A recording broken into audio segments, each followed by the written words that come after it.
that schools are to reopen on Monday, the 13th of May. Of course, this is after about a week delay when the opening of schools was actually postponed.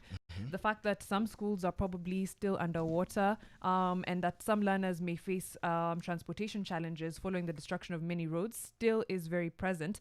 But a lot of schools are prepared to take back their students. And we're also looking at a situation whereby parents were a little bit anxious or not knowing exactly when the schools will reopen.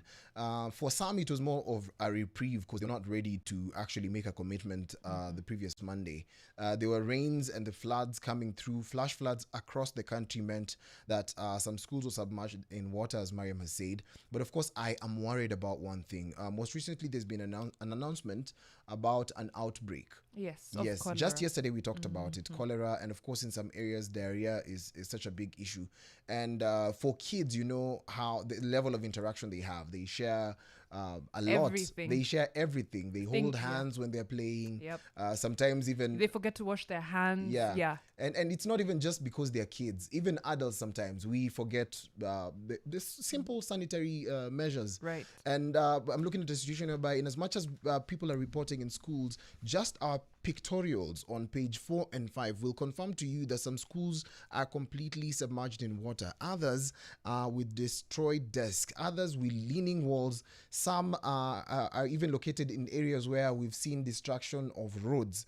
And so it's going to be actually hard for transportation on that actual day. That is come Monday next week. That's true. Yeah. In places like Bomet, Chepalungu and Sotik constituencies and some other parts of Bomet East, schools have like toilets overflowing with water, which again is a very worrying situation. I don't think those are places where learners can go back because obviously that's a health hazard to them. And then there's a high water table, which means that you can't dig new latrines or loos, etc., because the water table is so high. So far, we have about 257 people who've lost their lives to these floods, 300,000 displaced.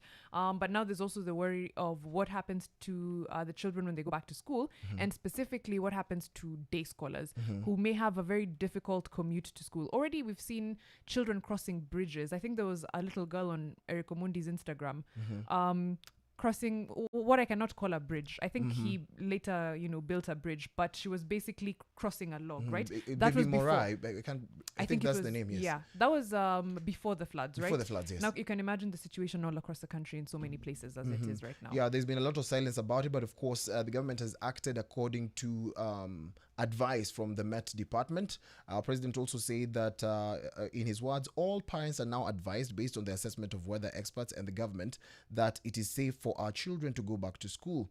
And of course, that was one of the part of the statement and what it said. And our president also said that the government will release funds to the National Government Constituency Development Fund, that is NGCDF, for rehabilitation of schools that have been damaged by floods.